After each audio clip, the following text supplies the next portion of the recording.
Olá, eu sou Marco Tulio Costa, escritor, e nesta série estamos falando sobre livros, livreiros, leitores. E recentemente eu postei um vídeo muito a propósito dos 25 anos de falecimento do grande Mário Palmério, autor de O Chapadão do Bugre, livro que tem muito a ver com a história política aqui de Passos, porque no dia 26 de setembro, coincidentemente no mesmo mês, aconteceu um fato conhecido de todos aqui, ocorrido há 112 anos, que é a matança do Fórum. A propósito do coronelismo e o jagunçismo em Passos naqueles tempos, foram publicados fascículos denominados Os Contratadores da Morte, cada qual com um título, em que Antônio Celestino, testemunha dos eventos, conta tudo o que aconteceu por aqui. Esses fascículos foram reunidos posteriormente, organizado pelo professor Antônio Teodoro Grilo e publicado pela editora da Fundação de Ensino Superior de Passos, à época, Os Contratadores da Morte, que foi a principal fonte do romance do Mário Palmério. Eu disse que uma história puxa a outra e que o Dente de Ouro, o personagem literário e o personagem histórico, tem origem no município de Pains, cidade que fica ali a cerca de 30 quilômetros de Formiga, e lá esse personagem, Sancho Garcia, tornou-se praticamente uma lenda. Então, esse é o primeiro aspecto que eu gostaria de comentar a respeito da postagem anterior e daquilo que nós vamos conversar hoje. Primeiro, as fontes orais, elas podem divergir um pouco dependendo do ponto de vista de quem estava lá como testemunho, o bisavô, o avô, e essa tradição vem passando de acordo com esse ponto de vista. Ele pode ter sido mais favorável, menos favorável para observar o evento, seja também pela posição que a pessoa tinha com relação à política da época. Então ele pode ter achado o fato mais heróico, mais brutal, menos brutal, enfim. Isso muda bastante, de forma que quando o escritor recebe de uma fonte uma coisa e de outra fonte ideias divergentes, isso não atrapalha em nada, na verdade até favorece, porque enriquece um pouco a narrativa.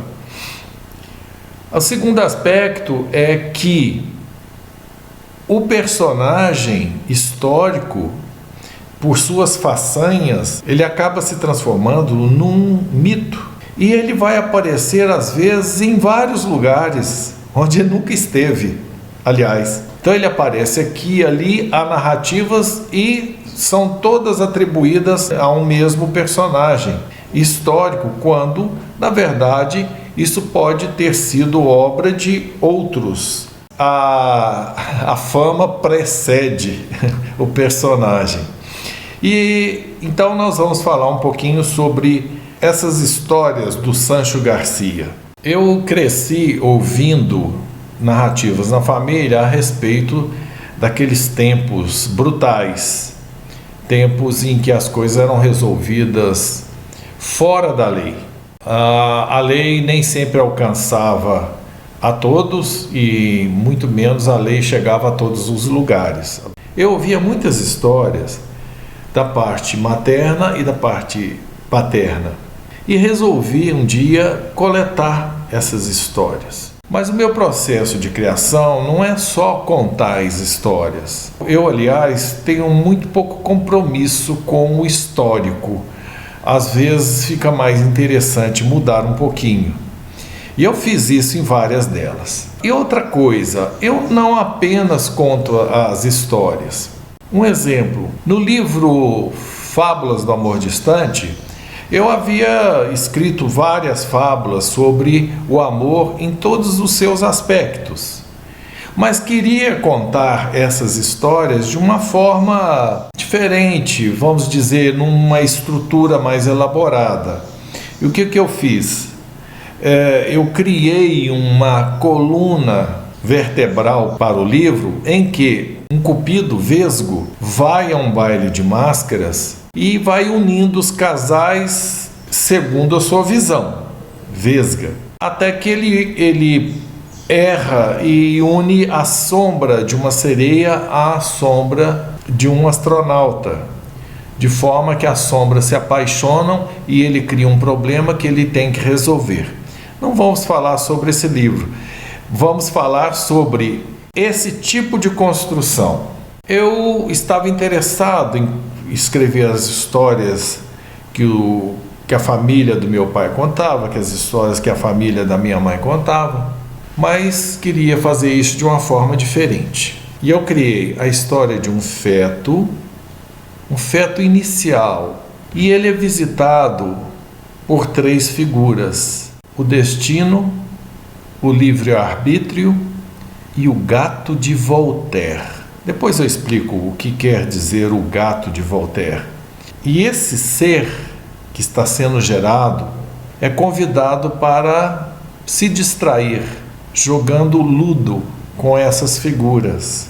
O jogador tem que percorrer com os peões 8 lados, mais um interno, até terminar o jogo. 9 lados, 9 meses, uma gestação. Durante o jogo, o destino, o livre-arbítrio e o gato de Voltaire vão contando histórias da família dele enquanto ele vai amadurecendo no útero.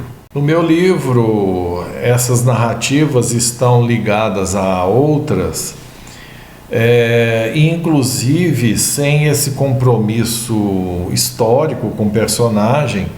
Eu peguei até alguns causos, histórias que aconteceram com o meu bisavô, avô do meu pai, o Juvencio Costa, ali da região do Capoeirão, da Farinha Podre, ali no município de Pains, fazendeiro ali na época. E ele tem umas histórias também terríveis. Eu misturo os 2 personagens num causo, o famoso causo da botina. Ele não bebia, não gostava de beber. E conta que, certa ocasião, ele chegando numa venda, passou lá para comprar qualquer coisa, e havia uns rapazes ali numa farra danada, e tomando cachaça, que era o que havia na época, cachaça, e tomando cachaça. E aí um mais atiradinho chega e chama ele para beber e quer que ele beba, e bêbado é inconveniente mesmo. E ele, que era meio fanhoso: não, muito obrigado, não quero, não faço isso, não, obrigado, não, agradecido, não, estou só passando, a coisa toda. E o sujeito: não, vem cá, que o senhor vem cá, que o senhor vem cá, que o senhor quer, e obriga ele a beber. Praticamente a moçada se junta ali em volta, aí ele bebe, eles fazem uma farra. E aquilo deixa o homem muito aborrecido. Tão aborrecido que a hora que o grupinho se afasta ali para continuar, ele tira a botina. Ele era criador de porco, e ele tira aquela botina de serviço dele, uma botina que já está até muito usada, muito surrada, muito suja. Pede para o vendeiro uma garrafa de cachaça. Na frente do vendeiro ele abre a garrafa, põe dentro da botina, esfrega com a mão, faz ali um coquetel, serve num copo e tira a arma e aponta para o rapaz e fala assim: vem cá, agora eu vou retribuir. Você me obrigou a beber da sua bebida, eu vou obrigar você a beber da minha. É um capítulo nojento, mas mostra um pouco da índole dessa gente bruta, né, dos sertões, daqui das Minas Gerais. Vai dizer que você já escutou essa história passado em outro lugar. É o que eu digo.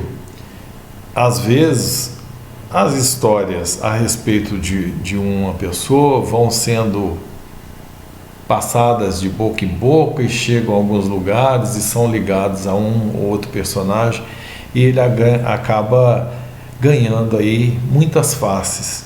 Um mesmo personagem se multiplica e muitos às vezes se unem num só. São coisas interessantes que o escritor pode aproveitar à sua maneira. Se você está gostando de nossos papos, inscreva-se no canal. Brevemente a gente volta aí com mais causos para contar. Um grande abraço.